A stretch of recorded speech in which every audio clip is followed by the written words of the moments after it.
အသက်8နှစ်အရွယ်ချက်သည်လမ်းဘေးတွင်ကြာစံကျော်ရောင်းသည့်ဆိုင်လေးတစ်ဆိုင်ဖွင့်ထားသည်ကြာစံကျော်တစ်ပွဲလျင်ငွေ1000ပေးရတော့လဲသူသည်တစ်နှစ်လျင်20ဝဲတာရောင်းချသည်ဈေးနှုန်းမှာမတန်တဆမြင့်မားနေတော့လဲဝယ်ယူသူများမှမူလူရက်ဝယ်ယူကြစေပင်ထိုနေ့တွင်ချက်သည်နောက်ဆုံးပွဲကိုရောင်းချပြီးနောက်ဆိုင်သိမ်းရန်ပြင်ဆင်နေစဉ်အဖိုးအိုတူလမ်းလျှောက်လာပြီးချက်ကိုကြာစံကျော်တစ်ပွဲကြော်ပေးပါကငွေ100ဘီလီယံပေးမည်ဟုပြောခဲ့သည်ထိုစကားကိုကြားပြီးနောက်ချက်သည်ချက်ချင်းပင်မိမွေ၍စတင်ချက်ပြုတ်တော်သည်မကြာမီမှာပင်ချက်သည်ကြာစံကျော်ကိုအဖိုးအိုထံပြင်ဆင်ပေးလိုက်သည်အဖိုးအိုသည်ရင်းကိုအမြန်ပင်စားသုံးလိုက်ပြီးပကံကိုပင်ပြောင်းစင်အောင်ရှာဖြစ်ရက်လိုက်သေးသည်ထို့နောက်ချက်ကသူ၏ငွေ100ဘီလီယံကိုတောင်းခံရအဖိုးအိုကပိုးဖဲအိတ်လေးတစ်အိတ်ကိုကမ်းပေးပြီးအိတ်ပေါ်ရှိလိပ်စာအတိုင်းသွားပါက100ဘီလီယံကိုရရှိလိမ့်မည်ဟုပြောခဲ့သည်ချက်ထိုလိပ်စာသို့ရောက်ရှိသွားသောအခါရင်းမှာကမ္ဘာအကြီးဆုံးစားတောက်ကုန်လုပ်ငန်းစုကြီးဖြစ်နေသည်ကိုတွေ့လိုက်ရသည်သူသည်အတွင်းသို့ဝင်၍ဥက္ကဋ္ဌကိုတွေ့ဆုံရန်ကြိုးပမ်းခဲ့တော်လဲလုံခြုံရေးဝန်ထမ်းနှစ်ဦးကတားဆီးခဲ့သည်လုံခြုံရေးများကသူ့ကိုအပြင်သို့ပစ်ထုတ်လူဆဲမှာပင်ဥက္ကဋ္ဌ၏အိမ်စီအရာရှိချုပ်သည့်အချိန်မီရောက်ရှိလာခဲ့သည်သူကလုံခြုံရေးများကိုချက်ချင်းတားဆီးပြီးကျက်၏အမည်ကိုမေးမြန်းခဲ့သည်ချက်ကသူ၏အမည်ကိုပြောလိုက်သောအခါအိမ်စီအရာရှိချုပ်မှစွန့်သွားခဲ့သည်ကျက်၏ရှာကိုတေချာစွာ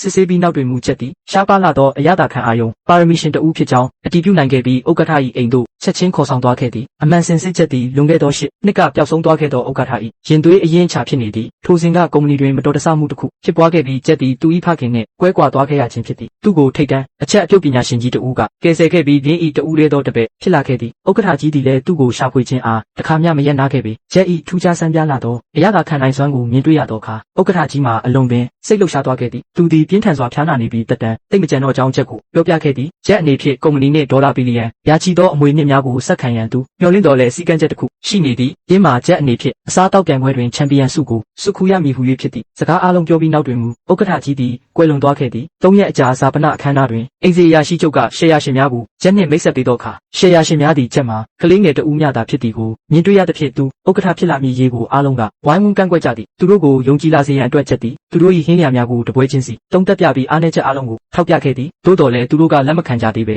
ချက်သည်အလွန်ဆုံးရှိလာအစားအသောက်ဝေဖန်ရေးသမားတဦးသာဖြစ်ပြီးရင်းတို့အားဥဆောင်ရန်အခွင့်အရေးမရှိဟုပြောဆိုကြသည်ရင်းတို့သည်ချက်ကိုကုမ္ပဏီကိုစားပြုအဖြစ်အစားတောက်ပြန်ပွဲဝင်ရောက်ရှင်ပြိုင်ရန်ပင်ညှင်းဆန်ခဲ့ကြသည်သို့တော်ချက်တွင်မူသူ၏အစီအစဉ်ကိုပြင်ဆင်ပြီးသားဖြစ်နေခဲ့သည်သူကသူ၏လက်ထောက်ကိုသူ၏တီးတက်လက်ရာဟင်းလျာကိုယူဆောင်လာခိုင်းလိုက်သည်ချက်ကအုပ်ဆောင်ကိုဖွင့်လိုက်သည်ကတရက်တွင်မူလူတိုင်းလုံးဝအံ့အားသင့်မင်တက်သွားကြရတော့သည်